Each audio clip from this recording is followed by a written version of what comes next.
Hola, buenas tardes a todos y a todas. Espero que estén muy bien, que se estén cuidando mucho, que la estén llevando lo mejor posible.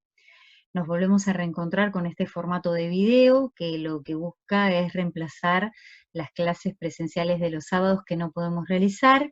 Y en este caso concretamente vamos a acompañar con el video el material de estudio de la unidad 2 del módulo 1 que comienza en la página 14 del material de estudio. Lo vamos a hacer a través de una presentación que ustedes ya tienen disponible en la plataforma Tec Digital desde hace unos días en la carpeta de documentos del módulo 1. Lo que vamos a hacer es tratar de que les pueda compartir mi pantalla para que mientras vemos la presentación vayamos profundizando algunos conceptos. Ahora con pantalla completa, si ven mejor, nos volvemos a situar en el módulo 1, Origen y Fundamentos de la Economía Social y Solidaria, asignatura 1, y concretamente en la unidad 2 de esta asignatura, que aborda el debate conceptual sobre la economía social y solidaria y sus miradas desde Europa y América Latina. Y comienza con una pregunta, la pregunta de qué es lo económico. Es una pregunta que quizás parece muy básica, pero creo que cuando nos preguntamos qué es lo económico, nos preguntamos también cómo se relaciona lo económico y lo social, qué lugar ocupa la economía en la sociedad.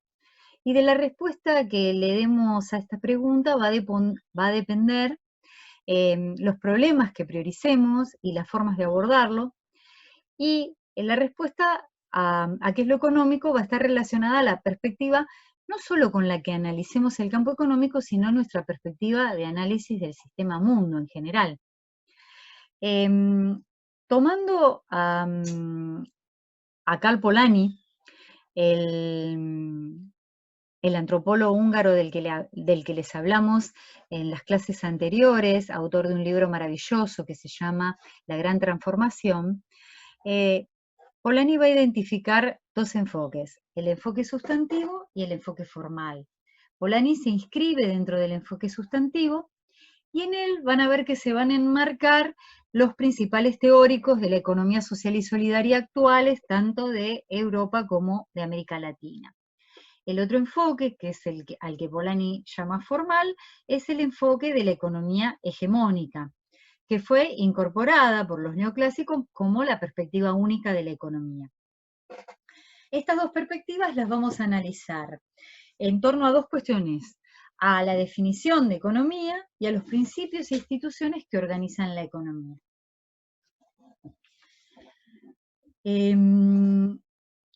Desde el enfoque sustantivo de Karl Polanyi, vamos a ver que el énfasis va a estar puesto en la interdependencia de las personas respecto de la naturaleza y entre sí para obtener el sustento necesario para la vida. Polanyi va a partir de un encastramiento de lo económico en lo social, que lo va a demostrar con sus estudios, y va a plantear que la economía está profundamente imbricada en las relaciones sociales. Y también va a plantear que existen una pluralidad de principios de integración económica que vamos a ver en detalle. Entonces, desde este enfoque, desde el enfoque sustantivo, la economía va a hacer referencia a las distintas formas en que las sociedades organizaron y organizan la producción, la distribución, la redistribución y el consumo de los bienes y de los servicios que se necesitan para reproducir la vida. Estos bienes no son solo materiales, son también simbólicos y relacionales.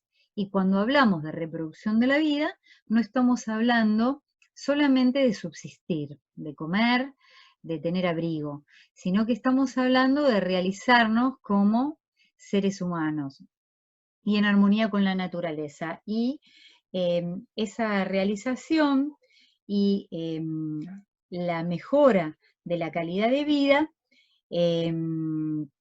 es lo que llamamos la reproducción ampliada de la vida.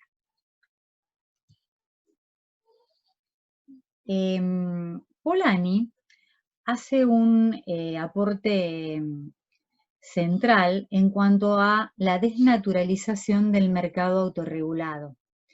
que se nos presentó desde la ciencia económica hegemónica como regido por leyes naturales, leyes universales, como la famosa ley de la oferta y la demanda. La mano invisible del mercado, de Adam Smith. Desde el enfoque sustantivo, se va a cuestionar fuertemente esta naturalización del mercado como mercado autorregulado, y se va a plantear que el mercado es una forma de construcción histórica que Polanyi va a demostrar con sus estudios, y que también es una forma de construcción política que resulta de la puja de los proyectos de sociedad de distintos sujetos colectivos. Por lo tanto, lo central del enfoque sustantivo es que no existe un solo modo de organizar lo económico, sino que las formas de producción, de distribución, de redistribución y de consumo se hibridizan. Este concepto, hibridizar, que lo van a ver mucho en Jean-Louis Labille, significa simplemente que se combinan diferentes formas de organizar lo económico. Por eso se habla de una pluralidad de principios y de instituciones. ¿Qué es un principio de integración social o integración de la actividad económica?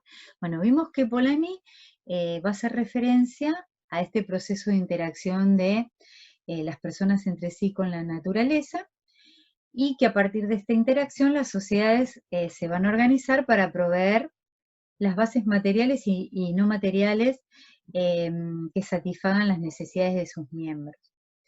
Lo que sucede es que estos procesos de organización se estabilizan en una sociedad, como dice José Luis Coragio, a partir de una combinación variable de principios y de instituciones que van a regular, que van a pautar los comportamientos individuales y colectivos, y que van a ser construcciones históricas. Vemos entonces que este enfoque va a plantear una pluralidad de principios y va a identificar una diversidad de actores y de prácticas, de instituciones, de principios y de valores, definiendo a la economía como la producción y reproducción de las bases materiales de una sociedad para garantizar la vida digna de todos sus integrantes, intergeneracionalmente y en armonía con la naturaleza. Como vemos desde esta definición, los principios económicos están regidos por el principio ético de reproducción de la vida de todos y todas. Antes de pasar a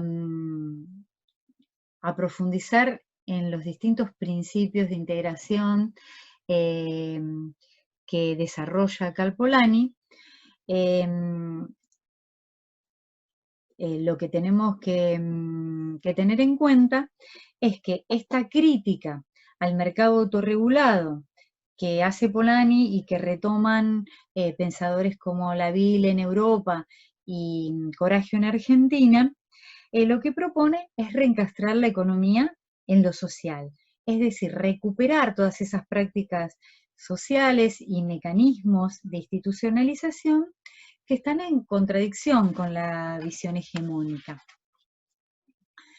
Bueno, y en relación a esta pluralidad de principios, siguiendo a Polanyi, estos autores van a distinguir 4 principios que se relacionan con determinadas instituciones. El principio de administración doméstica, cuya institución es la autarquía; el principio de reciprocidad, cuya institución es la simetría; el principio de redistribución, cuya institución es la centralidad; y el principio de intercambio, el único válido para la economía formal como principio económico, que es el que está relacionado con la institución del mercado. Yendo a la administración doméstica, a la autarquía, vemos que es la producción para el uso propio, la producción para satisfacer las necesidades de un grupo, de una familia, de una localidad, de una comunidad étnica más amplia, y da cuenta de las capacidades de las comunidades para generar los bienes necesarios para satisfacer sus necesidades. El segundo principio, que es el principio de reciprocidad, relacionado con la institución de la simetría, va a aludir al intercambio entre las personas y los grupos que se relacionan desde una posición simétrica o similar en cuanto a la posición que ocupan en la sociedad. Por ejemplo, los intercambios que se dan entre un grupo familiar, entre una comunidad étnica, entre una cooperativa, entre una comunidad más ampliada. Y este intercambio no significa un intercambio de equivalentes como en el mercado. El acto de dar y lo que se devuelve es lo importante y no el contenido de lo que se da. Lo que se da, lo que hace es crear lazos sociales entre sus participantes. Marcel Mauss, en el ensayo sobre el don, va a tratar sobre la construcción de los lazos sociales a partir del don y del contradón. Y va a plantear que aunque el don parece ser una relación unilateral, no lo es una relación social en la que el que recibe se encuentra moralmente obligado a devolver. Pero lo que tiene que devolver no es exactamente lo que recibió. Lo que se genera con el contradón es la obligación de ser recíproco con el otro. Y si hay reciprocidad, se tejen lazos sociales que no necesariamente están monetarizados. Por ejemplo, Coragio da el ejemplo de la donación de sangre, pero nosotros en nuestras comunidades podemos encontrar montones de ejemplos de reciprocidad que no son monetarios, ¿no? Y que tienen que ver con el intercambio, con la ayuda mutua entre pares. En la actualidad lo podemos ver en las mingas, en las cooperativas, en círculos de ahorro solidario, donde lo que se va a priorizar es la persona y el sostenimiento de los vínculos. El tercer principio es el de redistribución. El principio de redistribución está relacionado a una centralidad que en las sociedades modernas está representada por el Estado. En otras sociedades puede estar representado por una autoridad religiosa.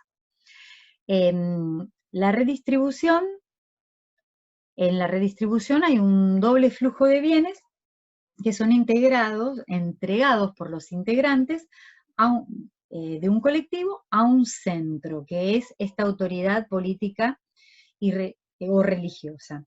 Este centro recibe esos bienes, esos recursos, y los vuelve a redistribuir no de la misma forma en que los recibió. Si la redistribución es progresiva, va a redistribuir a aquellos más vulnerables más recursos, aunque no sean los que más han aportado. La diferencia con la reciprocidad es, entre otras, que hay un principio de obligatoriedad, es decir, no es un dar voluntario, sino que hay una norma que puede estar escrita o puede ser tácita, que establece que los miembros de un colectivo tienen que entregar un recurso. El ejemplo más claro en las sociedades modernas son los impuestos. Y ejemplos claros de redistribución son las transferencias monetarias, los subsidios a la producción, servicios a los servicios públicos, medios de consumo básicos, etc. Bueno, y como ya les dije, según se defina este sentido de la redistribución, esta puede tener un carácter de búsqueda de un proceso de igualación social, si esta es progresiva. El cuarto principio del que nos habla Polanyi es el principio del intercambio ligado a la institución mercado. Lo importante de las investigaciones de Polanyi es que demostraron, develaron que en las sociedades antiguas el principio de intercambio ocupaba un lugar marginal. El paso de estos mercados marginales y de los mercados regulados al mercado autorregulado no fue un hecho natural para Polanyi, sino un proyecto político y económico. Como vemos, el mercado en sentido amplio no es solamente el mercado de bienes y servicios, sino que es también el mercado de trabajo. Para que para que el trabajo se convierta en una mercancía, hizo falta que los campesinos fueran despojados de sus medios de vida, de las herramientas y especialmente de la tierra. La ley de cercamientos, que obliga a alambrar las tierras comunes, las common lands en Inglaterra, necesitó en realidad el aparato jurídico estatal para imponerse. Y por otro lado, la falsedad de una libre negociación planteada por el derecho liberal de la Revolución Francesa entre el trabajador vendiendo su fuerza de trabajo y el capitalista comprándola a través del salario, quedó al descubierto. Quedó al descubierto ante las inhumanas condiciones de trabajo que se dan con la revolución industrial. Polanyi entonces va a decir que es el miedo al hambre y no la libertad de trabajar lo que prevalece en el origen del mercado de trabajo moderno. Y es en este momento, en el momento de la construcción de este mercado autorregulado, cuando la economía se desencastra de lo social y se subordina subordina a las demás dimensiones, constituyendo una sociedad de mercado y no una sociedad con mercado.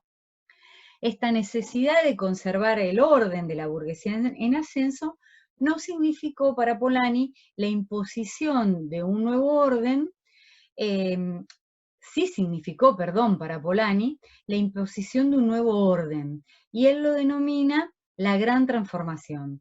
Y este nuevo orden significó una de las mayores subversiones al orden existente en Occidente hasta el momento, que se extiende luego al resto del planeta. Entonces, desde la economía sustantiva,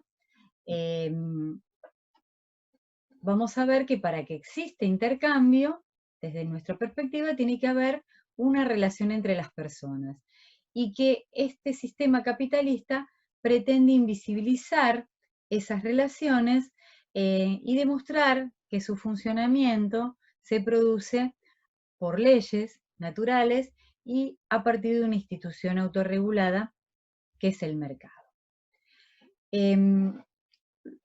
Polanyi formula estos 3 principios, 4, incluyendo la administración doméstica, y quisimos incorporar en esta presentación un quinto principio que propone Coragio, partiendo de los estudios de Polanyi, y lo propone desde Argentina, que es la planificación colectiva de lo complejo. Este principio lo que pretende es superar la dicotomía entre la planificación centralizada, estatal, y el mercado autorregulado, a través de una combinación de plan y mercado regulados democráticamente y con la participación creciente del campo de la economía popular, social y solidaria. Coragio va a decir que la implementación de este principio va a dar forma a nuevos sujetos colectivos y a nuevas relaciones sociales, que ya existen estas formas incipientemente y estas relaciones, y que están vinculados a reconocer la diversidad y pluralidad que tiene la economía y sus actores.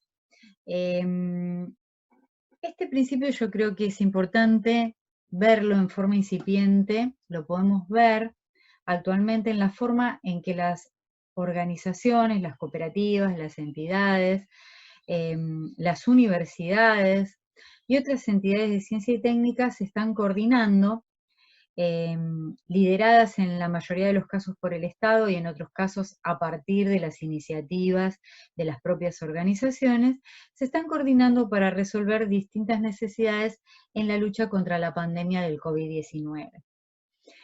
Creo que este germen organizativo, dije germen y no virus, puede ser propiciador de futuras articulaciones entre Estado, trabajo y mercado, y no es más que la articulación de capacidades y necesidades de las que habla la economía popular, social y solidaria. Bueno, entonces, para concluir, desde la visión de la economía social y solidaria, existe una pluralidad de principios. Esta visión reconoce el principio de intercambio, pero considera que debe estar regulado,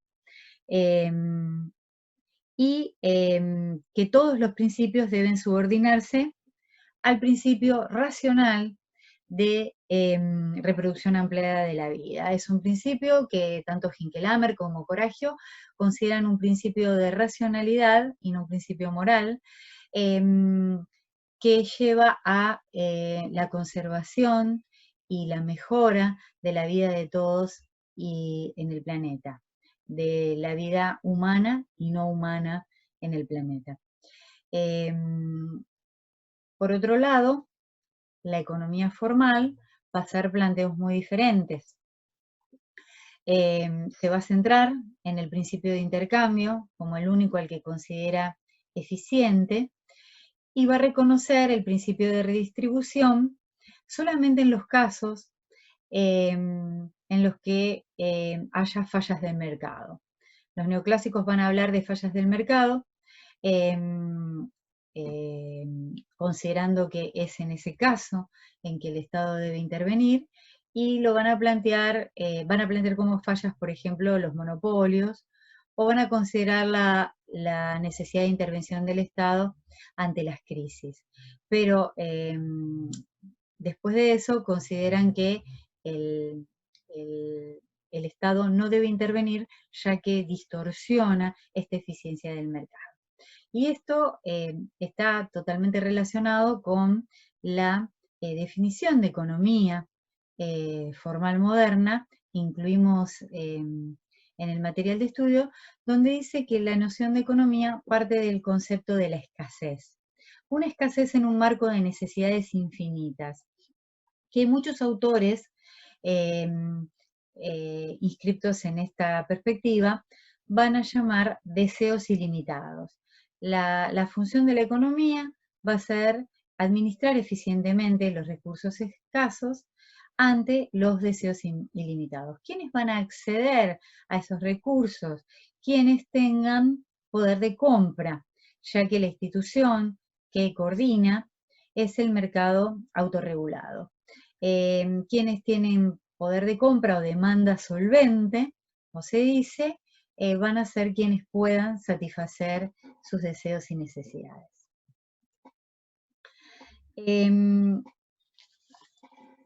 Entonces vamos a ver que uno de los rasgos característicos de esta perspectiva va a ser la autonomización de la esfera económica.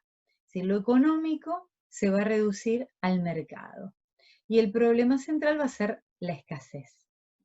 La naturaleza, el dinero y el trabajo no van a ser considerados recursos, que son finitos, son limitados, en contraposición a los deseos humanos y a las necesidades consideradas ilimitadas.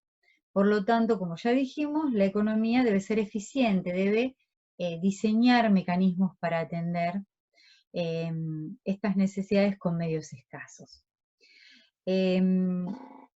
Luis Raceto va a decir que la formulación de leyes causales y la matematización van a llevar a construir un objeto de estudio para la ciencia económica que tenga regularidades y automatismos, y cuyas manifestaciones se puedan medir y se puedan generalizar.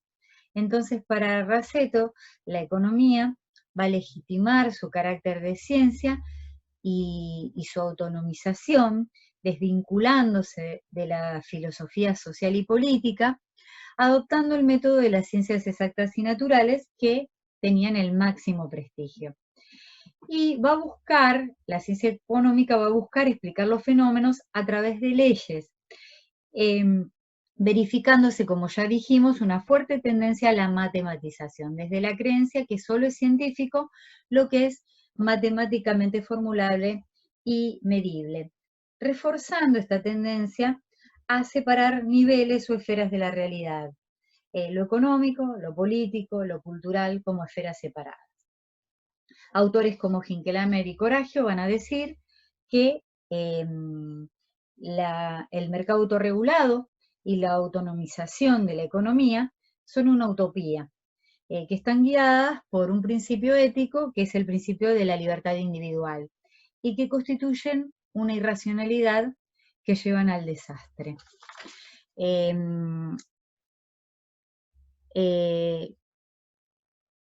Desde esta visión, desde la visión formal, se habla de liberar la economía.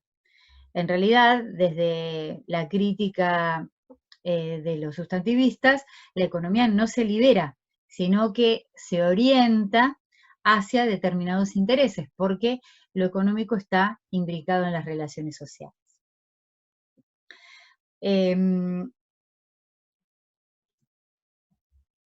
Acá tenemos una definición de economía, que es la definición de Samuelson, una definición muy, muy clásica en los manuales de economía, donde dice que la economía es el estudio de la manera en la que las sociedades utilizan los recursos escasos para producir mercancías valiosas y distribuirlas entre los individuos. Entonces vemos que tras esta definición se esconden dos ideas clave, que los bienes son escasos y que las sociedades deben utilizarlos eficientemente.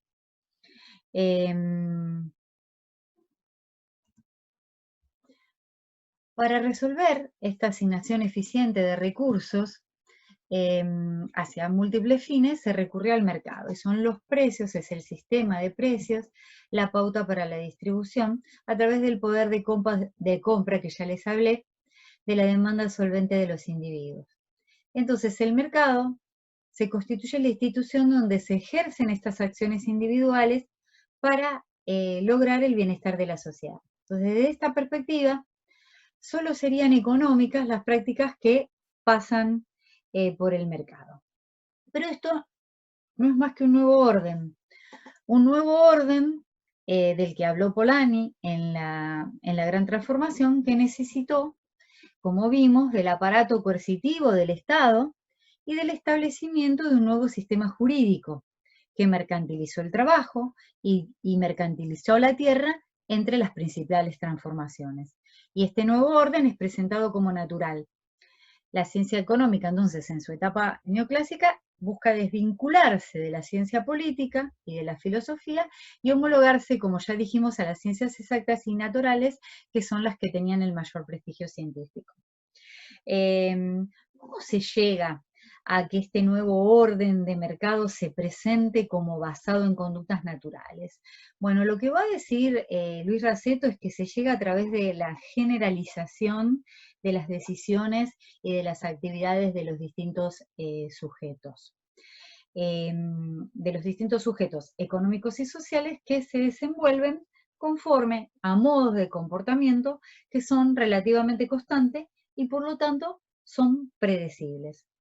Entonces, dice Raceto, el mercado parece experimentar una regulación espontánea, pero lo que sucede en realidad es que determinados grupos sociales que son los dominantes introducen un comportamiento racional que es adoptado o impuesto a otros grupos sociales subordinados.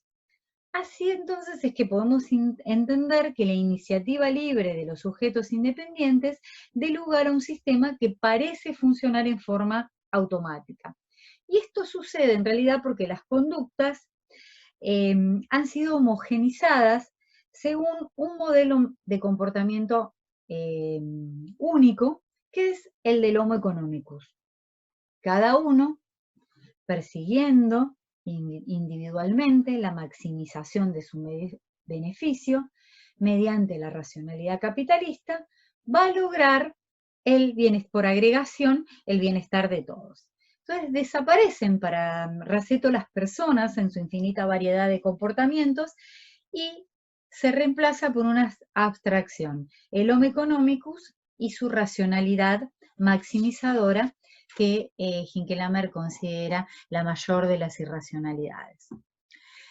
Vemos entonces cómo los comportamientos de los actores están pautados por instituciones y por hábitos, que se incorporan generalmente como producto de prácticas a lo largo del tiempo o por imitación de comportamientos que han resultado eficaces.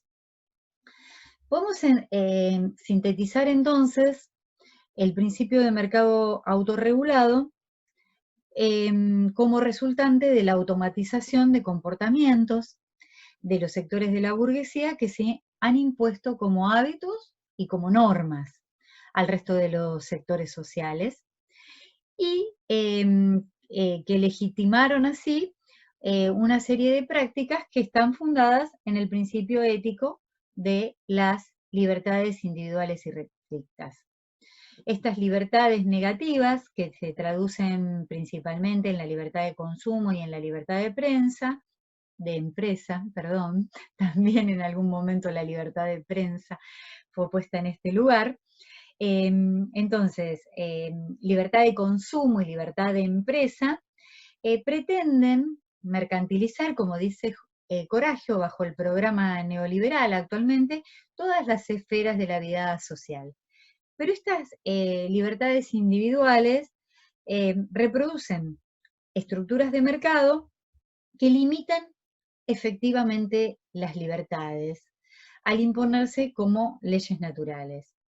Y por el otro lado, existen otro tipo de libertades no negativas por las que unidos y asociados, colaborando, en lugar de compitiendo, podemos transformar la realidad e incluso el mercado. Frank Hinckelhammer, desde la perspectiva sustantiva, va a afirmar, como ya les adelanté, que el mercado perfecto, el mercado autorregulado, es en realidad una utopía que desencastra totalmente la economía de la sociedad y que es destructiva su realización. Las consecuencias están a la vista. Lo que lleva a que lo económico se plantee falazmente separado de lo político, lo cultural, lo social, aun cuando se trate de una construcción social. El afán de lucro como único motor posible de la empresa es lo que cuestiona la economía social y solidaria, así como que la propiedad privada sea la única forma de propiedad. Este enfoque hegemónico va a identificar la empresa moderna con la empresa capitalista, y el motor va a ser la persecución del lucro bajo la relación de trabajo asalariado, con los conceptos de productividad y de eficiencia en el centro.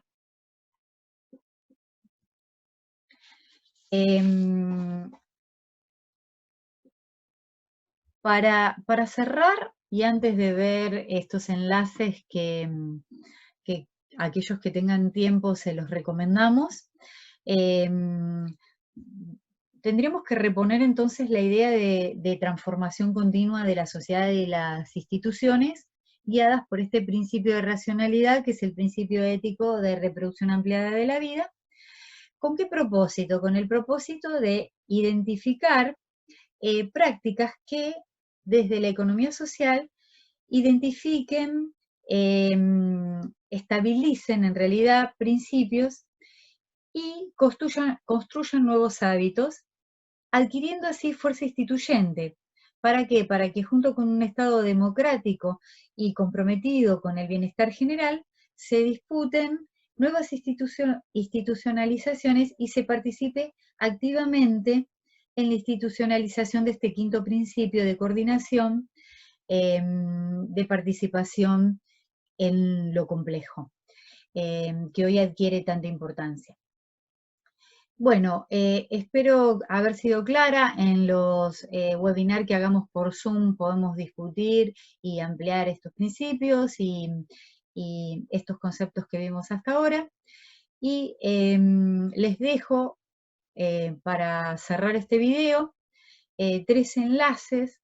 Uno donde encontrarán la definición de economía social y el enfoque sustantivo, que es de Coragio. Otro que es para ampliar a los que les interese el principio de reciprocidad, el ensayo sobre el DOM, razón y cambio en las sociedades primitivas de Marcel Mauss, que es la base de los estudios sobre la reciprocidad. Y para quienes quieren profundizar en los principios de Polanyi, la gran transformación, especialmente su capítulo 4. Hay unos textos más, tienen para leer en toda la cuarentena si quieren. Los que quieran profundizar sobre economía plural, un texto de Gonzalo Vázquez, docente de General Sarmiento y de la Universidad de Luján, un texto de Gonzalo Vázquez que está hecho para el grado, para la carrera de Economía en Trabajo Social de Luján, por lo cual es muy accesible para ampliar este concepto de pluralidad de principios e instituciones. El texto de Raceto, al que hice alusión en la construcción del mercado autorregulado, que es la crítica de la economía, mercado democrático y crecimiento, su capítulo 1. Y para aquellos que quieran, que acá falta el enlace, veo en el PowerPoint, así que lo vamos a mandar por el grupo de WhatsApp. Y para quienes quieran profundizar sobre el debate entre formalistas y sustantivistas, pueden acceder a este texto básico de Balazote, que realmente es muy, muy, muy interesante también para leer.